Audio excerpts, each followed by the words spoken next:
امت کے بڑے علماء ہیں، ان سے آپ پوچھ لیجئے، سب کی رائے ان تینوں کے بارے میں یہی ہے کہ ان کی گفتگو جاہلوں کے لیے عالمانہ ہے، لیکن عالموں کی نظر میں ان تینوں کی گفتگو بالکل جاہلانہ ہے۔ یہ تینوں جو ہے نا پرلے درجے کے جاہل ہیں، لیکن جو علم سے نسبت نہیں رکھتا، جس نے علم پڑھا نہیں، جس نے تفسیر، اصول تفسیر، حدیث، اصول حدیث، فقہ، اصول فقہ کچھ بھی نہیں پڑھا، وہ تو ان کی باتوں سے اسی لیے متاثر ہوتا ہے کہ وہ کچھ جانتا نہیں۔ اس کو آپ اس مثال سے سمجھیے کہ ایک شخص ہے جو عربی زبان بالکل نہیں جانتا، اس کے سامنے ایک شخص آتا ہے اور اس نے عربی کے کچھ الفاظ یاد کیے ہوئے ہیں، وہ بھی غلط بولتا ہے، غلط سلط بولتا ہے، لیکن وہ کیونکہ عربی نہیں جانتا سننے والا، تو وہ کہتا ہے واہ کیا اس شخص کو عربی زبان پر عبور ہے، جبکہ عربی جاننے والا سن کر کیا کہہ رہا ہے؟ عربی جاننے والا سن کر یہ کہتا ہے کہ ارے یہ بکواس کر رہا ہے، کوئی عربی زبان نہیں بول رہا، یہ صرف اس نے چند جملے رٹے ہوئے ہیں۔ تو یہ تینوں جو ہے نا، میں نے تو تینوں کو کیونکہ سن کر دیکھا ہے، مرزا انجینئر کو بھی، یہ ایک حدیث شریف بھی سند کے ساتھ صحیح نہیں پڑھ سکتا، لیکن یہ بات تو علماء سمجھتے ہیں نا، یہ بات تو علماء سمجھیں گے، کالج یونیورسٹی کے لوگ تو نہیں سمجھیں گے اس بات کو، جنہوں نے علم حاصل نہیں کیا، علم دین حاصل نہیں کیا، یا عام جو طبقہ ہے ایم اے بی اے لیے دیے والا جو ہیں، وہ کیا سمجھیں گے اس بات کو؟ تو قرآن کا بھی علم نہیں ہے اس کو، حدیث نبوی کا بھی علم نہیں ہے،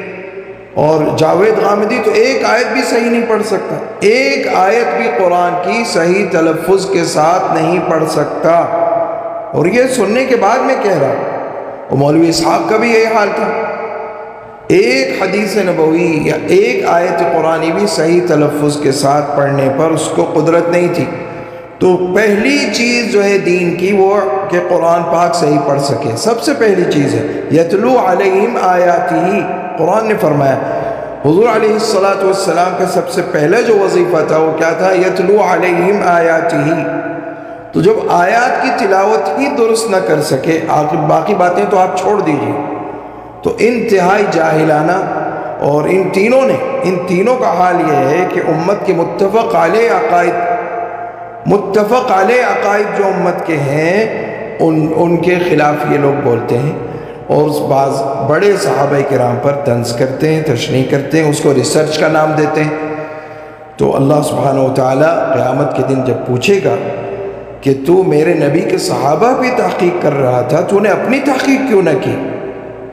تو نے اپنے بارے میں کیوں تحقیق نہ کی کہ تو کون ہے، اور تو ایمان پر قائم بھی ہے یا نہیں؟ اپنی موت کی فکر نہیں، اپنے ایمان کی فکر نہیں، اور صحابہ کرام پر تنقید ہو رہی۔ اور جاوید غامدی نے تو امت مسلمہ کا متفق علیہ عقیدہ جو ہے، جو قرآن نے بیان کیا ہے حضرت عیسیٰ علیہ السلام کے بارے میں کہ ان کو زندہ آسمان پر اٹھا لیا اللہ تعالیٰ نے، اس کا انکار کیا جاوید غامدی نے۔ اور مولوی اسحاق نے حضرت عمر بن الخطاب رضی اللہ تعالیٰ عنہ پر تہمت اور بہتان لگایا، اور وہ کیسے بہتان لگائے وہ تو بیان کرنے کو بھی، یعنی زبان پر لانے کی بھی ہمت نہیں ہوتی۔